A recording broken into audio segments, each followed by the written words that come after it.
Welcome to the Leadership Podcast. My name is Mari and I am a student here at UWC ISAK Japan. Today I'm interviewing Mr McGibbon. Welcome to the podcast. Thank you so much. Thanks for having me on this podcast.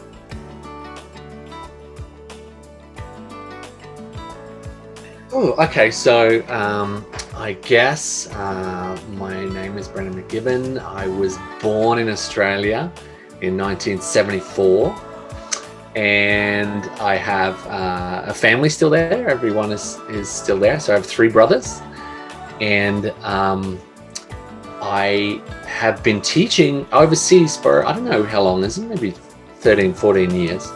I worked as a professional musician. That's something that I really love to do. I really love to compose and write music. And I also like teaching. And so I became a teacher just by chance. I was a businessman before I was a teacher and doing quite well at that. Then I sort of stumbled across teaching, and I think that spoke more to me as a person in terms of helping other people and being social in my work. That seemed to have a little bit more virtue for me than what I was doing at the time. I have a nice little family. I have three kids, and I live off campus here in Karizawa, and was a member. So we started this school and everything in it, and the whole leadership program has been created by Izumi and myself over the last 6 years.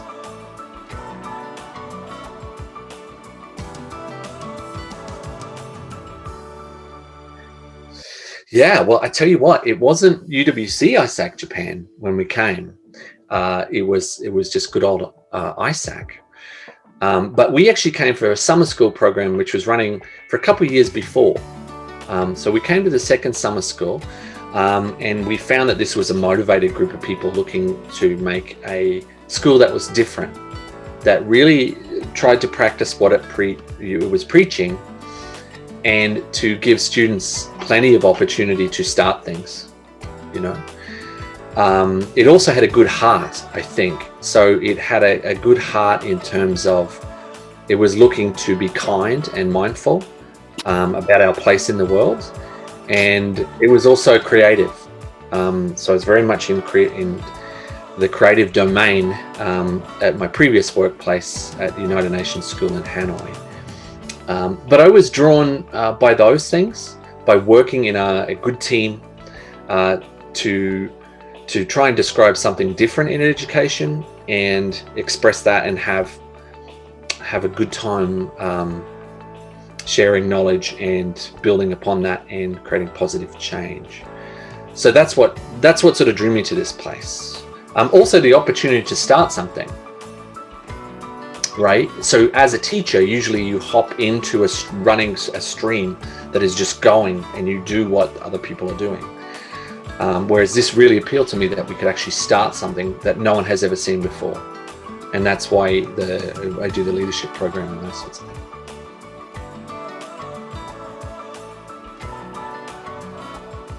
Yeah, I think so we approached it. So there were no, when we arrived, there were no on the scene. There was no guiding ideas. So we actually had to create that. So if we were looking for change makers, I guess was the idea, how do you make positive change in a community? I think that concept existed. We then had to dig in and research and say, what are the components of, what does that mean? What does that look like? And so we dug into that idea of people who are practicing leadership, identify something as important and needed, use diversity as a strength, you know. They take action when things get hard, and they help each other in that practice. So from there, we had to research what that is. You know, so what do we mean? How do you define if something is important and needed? And so then we built the next level. How do you work in the face of discomfort, you know, when difficulties come up? So we had to then develop stuff there. How do you work together as a team? How do you use diversity as a strength? What does that even mean? So I think you'll find that in a lot of ways, the school resembles a normal school in terms of like the IB program. I mean, so many schools have that. you know, the grade 10 program classes look like classes. What doesn't look like a regular class that you get is the idea of building your inner capacity to practice leadership, and then working with other people and giving time for projects and things like that. You'll also see that I run the activities program, and that is student run. Now that is that's a bizarre concept, and it's not done by most schools have students in for opinions, but they don't give them the power to guide the process.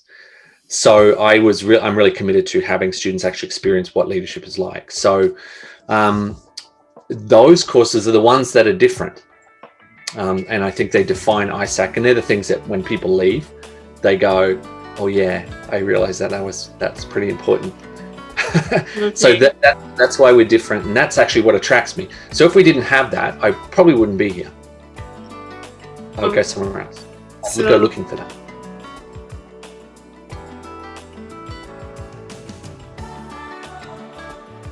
Yeah, I think it's back to that idea of when I can, in my job, create an opportunity for people to think for themselves and express that thinking in the world. That makes me pretty happy, and that can be done in a very positive way. So one example is, I also like the creative act of being part of that. So the activities program is one, right? Watching those students in the activities program, like Lydia and Ola and those guys, they go to the meetings, they do their best work there, they try and organize other people, and they try and help other people achieve what they set out to achieve. Sometimes it works, sometimes it doesn't. That's life. That fills me with satisfaction. So that's a really good part of the job. And I also like young people. I mean, you guys are all pretty interesting, and in everyone's distinctly, you know, different. So that's something that provides me with energy too.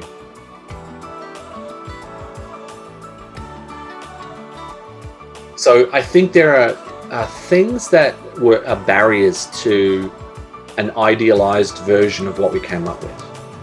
So I think we had more control when we were just little ISAK, right? But what happens is things change and decisions are made. So when we first started, we didn't have the IB program, right?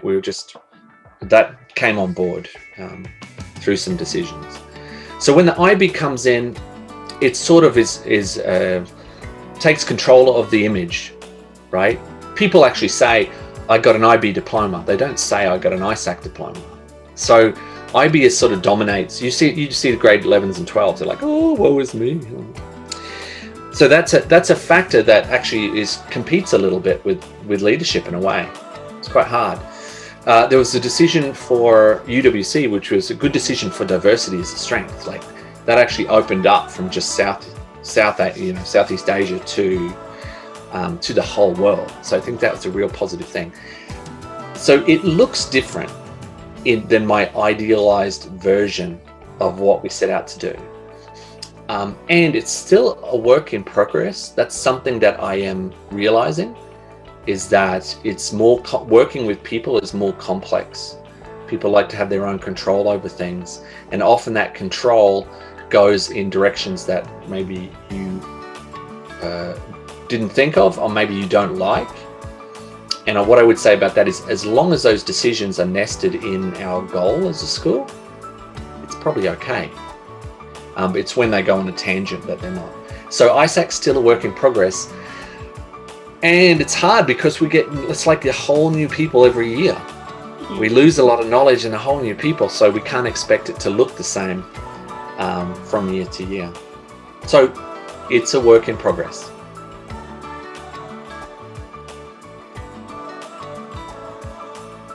I'll tell you a small thing that I do.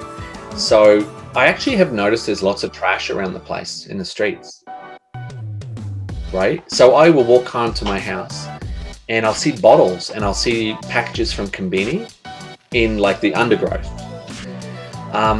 And so I think that's a strange thing, because when I think of Japan, I think of how people recycle and, you know, they do everything. And then I see this beautiful place with trash in the field and trash in the river. And so what I do is on weekends and things, I'll go for a walk with Lanka and around our neighborhood, and we'll take the bag and we'll take our gloves and we'll go and pick up trash on the way. And I've done it as well from to and from school. I actually did it in school. They had an Earth Day, and I actually I did this by myself because I think the students organized activity that made them think about Earth Day, whereas I was looking for more practical things for Earth Day. So what I did is, just by myself, I went down beside the residences. There's sort of a gully. Yeah. And that gully was full of trash that some students had put there that was there before. And I got about 15 bags of trash, including old tires, a whole bunch of plastic and stuff that had just blown away, you know, over there. So in my little way, that's a need that I've identified and I act on independently. And it also surprises me that other people see it and act on it in our community. It's kind of weird to me.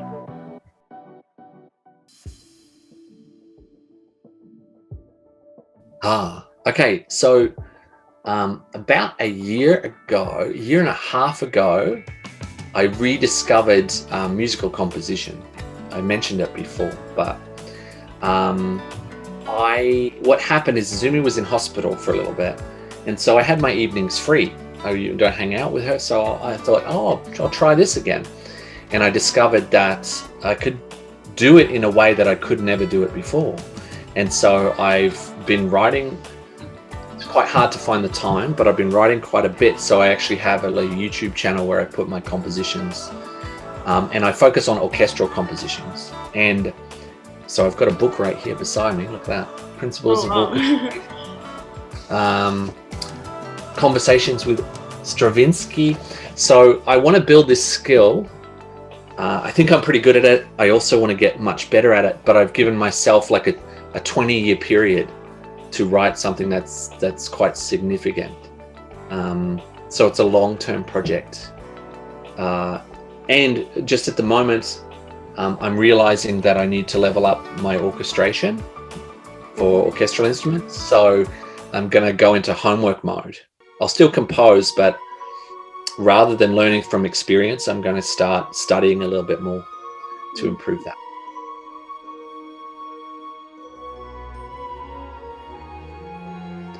Because it's just about the hardest thing that you can do. Yeah, it's a fantastic puzzle.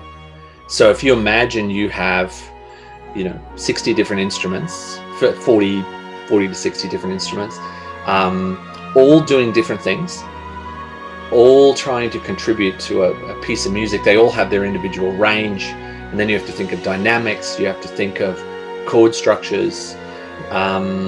So I like the fact that it is, so how I feel when I do it is, because I have some degree of competency at it, I feel like I'm completely free in my creativity. I can do anything, and I'm capable of replicating anything I can imagine. And that's not true of other areas in my life. And I could not have done it when I was younger. And this is one of the nice things about getting older, is that my brain was not structured in the same way. So I can only produce good stuff at this stage in my life, which is not true for everyone, but it's true for me. So it feels fantastic. So I get in flow. I'll find that I'll be doing it for a couple of hours and it will seem like minutes. But in that couple of hours, I've made thousands of decisions. So it's great. It's great fun.